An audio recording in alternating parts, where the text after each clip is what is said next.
سلام، به خرازی صاحب خوش اومدین. بریم یه ترفند خیاطی خفن دیگه براتون بذاریم که بتونید تو خونه بر خودتون متر تاشو درست کنین.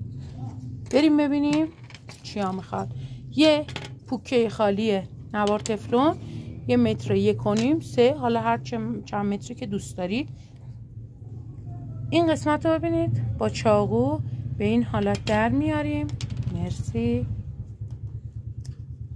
قسمت اولش این تیکه رو هم میتونید با چسب نواری، هم میتونید با چسب E8000 که محکم ترین چسب بازاره وصل کنید. ببینید اینجوری میپیچیم دوره نوار تفلون.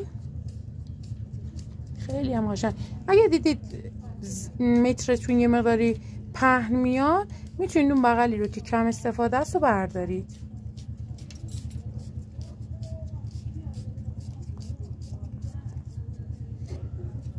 خب این به این حالت ببینید.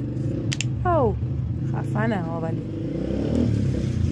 مرسی. الان شما 1 متر تاشه زیبا دارید. ببینید به این حالت هم میتونید تاش کنید. خرازی صاحب فوق‌العاده در تنوع و جذابیت.